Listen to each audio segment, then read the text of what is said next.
പൊതുതെരഞ്ഞെടുപ്പ് പ്രഖ്യാപിച്ചിട്ടും തുടർച്ചയായി മാതൃകാ പെരുമാറ്റച്ചട്ട ലംഘനം നടത്തി പ്രധാനമന്ത്രി നരേന്ദ്രമോദി.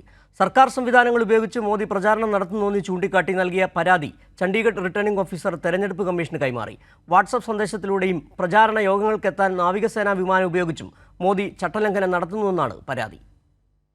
തെരഞ്ഞെടുപ്പ് പ്രഖ്യാപിച്ച് 24 മണിക്കൂറിനുള്ളിലായിരുന്നു വികസിത ഭാരതം എന്ന തലക്കെട്ടിൽ മോദിയുടെ കത്ത് വാട്സാപ്പിൽ ലക്ഷങ്ങൾക്ക് ലഭിച്ചത്. വിദേശത്തുള്ള പൗരന്മാർക്കടക്കം കൂട്ടസന്ദേശമെത്തിയത് വ്യക്തിവിവര സുരക്ഷാ പ്രശ്നവും ഉയർന്നിരുന്നു. ഇത് ചൂണ്ടിക്കാട്ടിയാണ് ചണ്ഡീഗഡ് സ്വദേശി മോദിക്കെതിരെ തെരഞ്ഞെടുപ്പ് കമ്മീഷൻ സജ്ജമാക്കിയ സി-വിജിൽ ആപ്പിലൂടെ പരാതി നൽകിയത്. പ്രഥമദൃഷ്ട്യാ മോദിയുടേത് പെരുമാറ്റച്ചട്ട ലംഘനമാണെന്ന് ചണ്ഡീഗഡ് റിട്ടേണിംഗ് ഓഫീസർ വിനയ് പ്രതാപ് സിംഗ് സ്ഥിരീകരിച്ചു.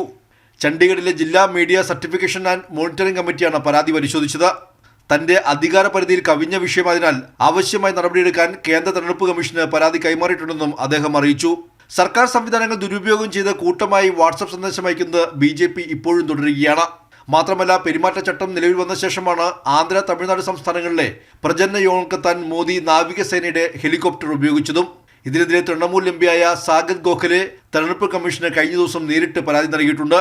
അതേസമയം മോദി അടക്കമുള്ള BJP നേതാക്കൾക്കെതിരെ തെരഞ്ഞെടുപ്പ് കമ്മീഷൻ നടപടി സ്വീകരിക്കുമോ എന്ന കാര്യത്തിലും സംശയം ബലപ്പെടുന്നുണ്ട്. കൈരളി ന്യൂസ്, ദില്ലി.